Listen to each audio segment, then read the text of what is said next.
My life is in front of me and I have to cope with it, and so I can't be afraid of it. So often, people of my cultural heritage, we get such a raw deal because we're defined as being aggressive or loud, when, if anything, my mannerisms define somebody who's frustrated, exhausted, and struggling to be heard. People with dementia are people. They're human beings. Like me. Just like me. And me. And me. And just like you.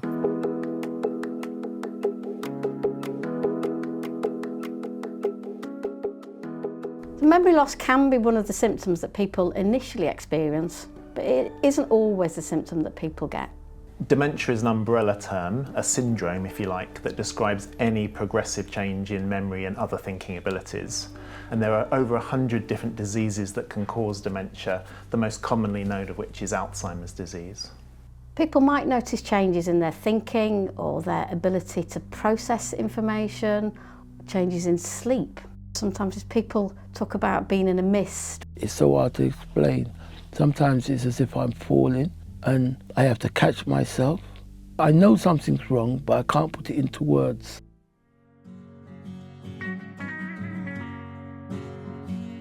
Many people with dementia may at some point move into a care home. There's no right or wrong.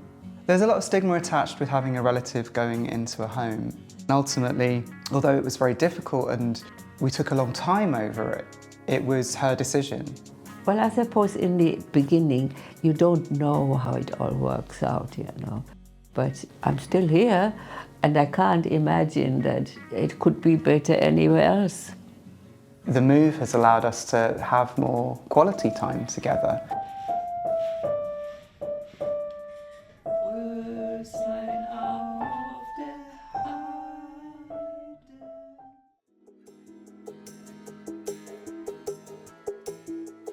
Whether a person's in a hospital or a care home, or in fact in their own home, visiting helps maintain that connection. I love being with my family. I might not remember everything, but it's good to have people together. I find when I see my mum, it just brings us both to life. Even after you visited somebody, they often feel really good for quite a while. You might not see that. People living with dementia can also feel very isolated. It's about sharing an experience. Connections with the wider family, and that might be young children or older children, are actually really important. Simple facial expressions and gestures can enable huge joy.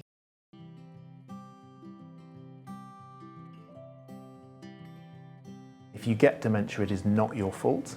Dementia is not an inevitable part of ageing. It's caused by a specific set of diseases which gradually erode the brain.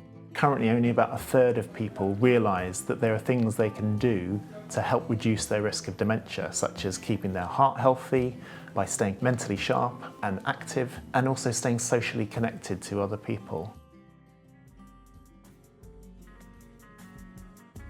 Wow. Well, that doesn't apply to me. Lots of people focus on what people with dementia can't do. Some people also think that when you get dementia, your whole brain switches off, and it's simply not true. I live well by trying to live with purpose through creativity and the arts. I've been involved in some campaigns and talks. I don't want to sit in a chair all day, or, you know, I want to get out and go and find out things. The key factor for all things is, if you are loved, you will cope with it. And that's why I can cope with dementia. Making music, writing music, and translating a lot of my thoughts and feelings.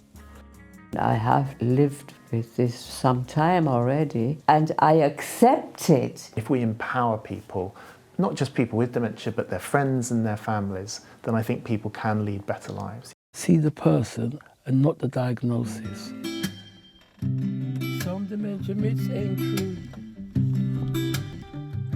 I'm starting to feel like you. Bye. Some dementia myths Thanks so much. To be